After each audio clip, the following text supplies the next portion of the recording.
Happy birthday to you. Oh, 2003. I was 12 and had never used a mouse and keyboard for gaming before. Counter-Strike was this grown-up game that took off after 9/11, and it was intimidating. Players were jerks, the skill gaps were relatively high for that era, I didn't understand objectives, and I'm getting ahead of myself. Let me tell my story from the beginning.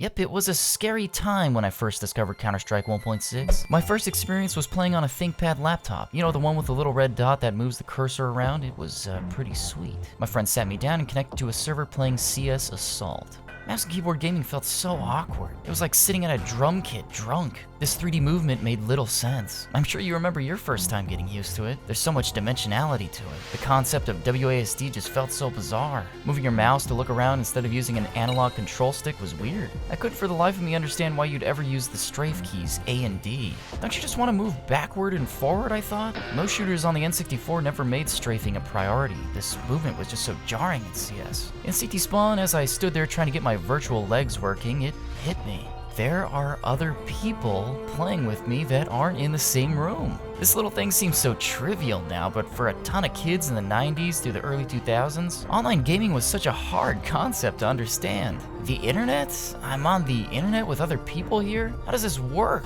As I looked around Spawn at the other players running toward the compound, I was astonished by them. I couldn't believe that these people were real, playing the same game I was in other states or maybe other parts of the world. It was fucking crazy. I remember continually asking my friends if they were in fact real. They couldn't help but roll their eyes at me, and I just couldn't grasp the concept of online gaming, but I was excited as hell. We grew up playing games on the couch, sharing a screen, all connected to the same console. This online aspect was a revolutionary turning point in gaming for me. I thought, you can type messages to someone at a computer far away without calling them? Wow, it's just incredible. I remember playing games and thinking, how cool would it be if we could all play together at our own houses? And here, in this server, is exactly what was happening. This was also the time when I had my first existential crisis. Oh God, I'm a noob. All these strangers who don't know me will see I'm a noob. I don't know how to play. Everyone else is zipping across the map, shooting stuff and typing things. My reading comprehension was so terrible. But I could definitely understand they wanted to kick me from the game as I stood there in Spawn staring at the sky, walking backwards, not contributing to the objectives. It felt embarrassing, really embarrassing. The eyes from my friends in the room observing me playing for the first time didn't inspire much confidence either. Being thrown into this insane experience and trying to navigate it in real time was absolutely overwhelming. My buddy told me to press B and get a weapon. The buy menu popped up. Oh shit, my reading comprehension again. My friends are telling me to get a rifle. What's a rifle and how the fuck is that word spelled? So existential crisis number 2 ensues. I mouse through the menus not knowing you have to click the fields to access the weapons. But when I did click that field and saw the weapons, oh my god, the freedom you had. Little Crazy here was blown away by that buy menu. Everything was there. Most FPS games started you off with predefined guns. The options in that menu felt like being at a grocery store. Pick whatever you wanted as long as you had the funds. And you could choose new weapons round after round. Whoa. So I tried buying a gun, and of course I didn't have enough money. Well, the USP is alright. I promptly stumbled around the map, eventually getting to the garage door, and was absolutely eviscerated by T's within. Being a CT on CS Assault is not a great experience to begin with, let alone it being my first time playing too. I still recall that feeling of punishing anxiety from my first encounter with CS. It was scary. Part of why it was so scary was not only the other players on the server, but the aesthetic and atmosphere of CS. Think about your experience with video games. When you start at a game, it generally loads up with maybe an introduction to the game. Maybe colorful, with music and an inviting menu. As a 90s kid, this was my general experience with Nintendo games, but with CS 1.6, no. You have this military olive green program called Steam. It looks super sophisticated and ominous with very little imagery. You start up Counter-Strike and you're greeted with 2 intimidating counter-terrorist operatives staring you down. They're gazing into your soul with a look that says, "Hey bud, don't let us down. America is counting on you."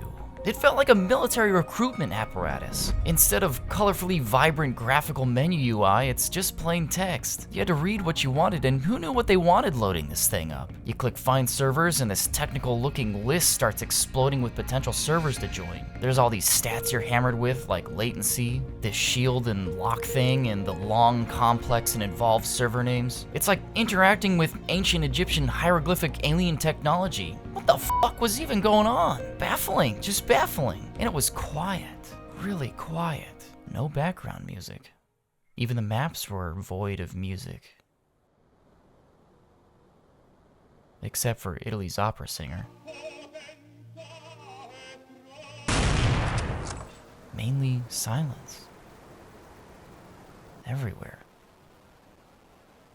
And when you connect to a server and see all the serious-natured player models, gun models, and real-world maps, it felt grown up. This game wasn't a cutesy Nintendo world. The setting was serious and intimidating. At this point, 9/11 had happened. It was a very sad and scary event that even me as a kid understood. And here I am in CS seeing terrorist on the screen and being like, is this okay? It felt like being naked in a church or something. The whole nation had anxiety about being attacked by foreign agents, and here we are playing make-believe Iraq War Simulator. The way this game simulated reality just felt unnerving. Like playing this game, your national fundamental allegiance was being questioned if you didn't succeed at eliminating the terrorists. Or God forbid you played as a terrorist. I always felt weird when I was forced to choose T's for this reason, which is kind of funny now because it's my avatar.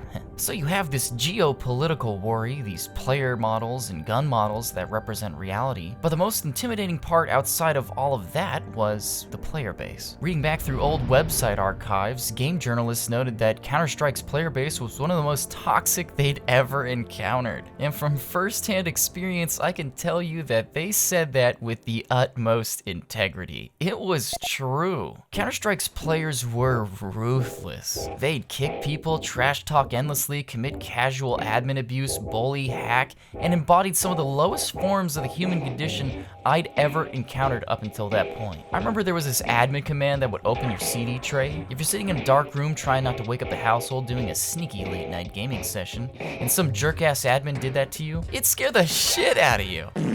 It was the perfect jump scare. And you know what? I fucking loved it. Hanging out with these bottom feeders of society was like being with a band of brothers. You either got good and rolled with the punches, or you just left. It was the salty spittoon of online gaming. Only the toughest stuck around, conditioned and mentally hardened. What you doing, son? You better be on that bomb, boy.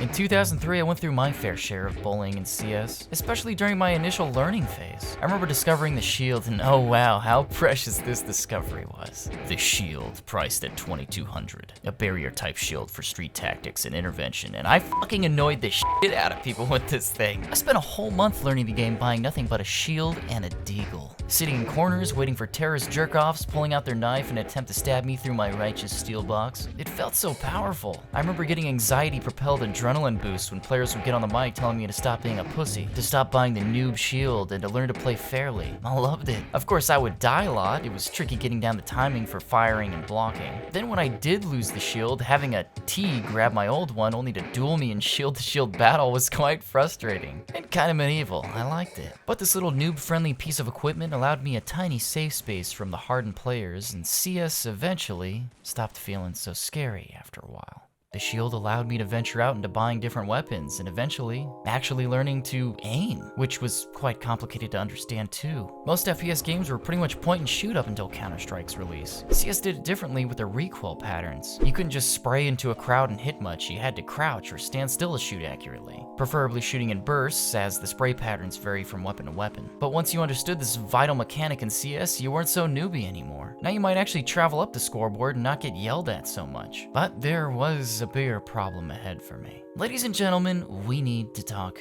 about puberty. OMFGG. For the life of me, I don't know when I went through puberty. To this day, I don't really know if I went through it. I still look like a child, you know. It's To the point, microphones. You know, the thing you speak into, blah, blah, blah. Well, Back in the early 2000s, if your voice hadn't dropped, be prepared to get an absolute reaming by players. Wow, look how he yells on the mic like a fucking 2-year-old. They tell you almost immediately to shut the fuck up and not to speak until your balls drop and that children aren't allowed on the game. It was aggressive. Dude, I'm trying to get the game straight, bro. fucking kid. I remember downloading this program called VCS Diamond that would pitch my voice down so I wouldn't be made fun of. Sometimes it wouldn't work properly and they'd be like, hey, crazy, get your brother off the mic, dude. And I'd be like, oh shit, I gotta fix the program because they're hearing my real voice. You'd learn quickly where your place was in CS culture if your voice hadn't dropped. I learned a valuable lesson from this, that it's almost always better to be quiet until you absolutely need to say something. Otherwise, the flaming you will endure will stain the minds of everyone in the server. You'll forever be deemed a squeaker. No respect. I'm happy to say that online gaming culture has shifted lately, as kids on mics are as common now more than ever. I'm sure I need a therapist after all that, but at this point, CS was teaching me about growing up. It put you in this space with people from all walks of life. It humbled you with trash talk and skill. I knew I wanted to get good to shut people up and stand tall on the scoreboard. You got respect by being an efficient killer and pursuing objectives. It allowed me to excel in something, whereas in real life, I didn't have much I was considered good at. But in CS, I could be one of the best in the servers I'd hang out in. You'd leave a little mark on those players' experiences. You actually had impact. As a kid, you don't really have a whole lot of impact. That was so important to me in my personal growth, that no matter what lemons life threw at me, I could always be a top performer in a match of CS. It truly bolstered my confidence. Growing up, lots of older folks told me I'd get nothing back from gaming, but CS literally taught me how to read better. It taught me social skills and patience while interacting with toxic individuals. It taught me how respect works and what teamwork actually looks like. Counter-Strike is a game that really brought people together. You'd hang out at your favorite servers and feel like you belonged there, when reality maybe tells a different story, especially for a kid in their adolescence. This was my 1,000 subscriber special, so I hope you appreciated the storytelling. I have more stories to tell, and I hope to share them with you all soon. If you have stories about your first time playing CS, I would love to read those comments. Feel free to stop by the Discord and say hello. In the meantime, hit that subscribe button. Thank you.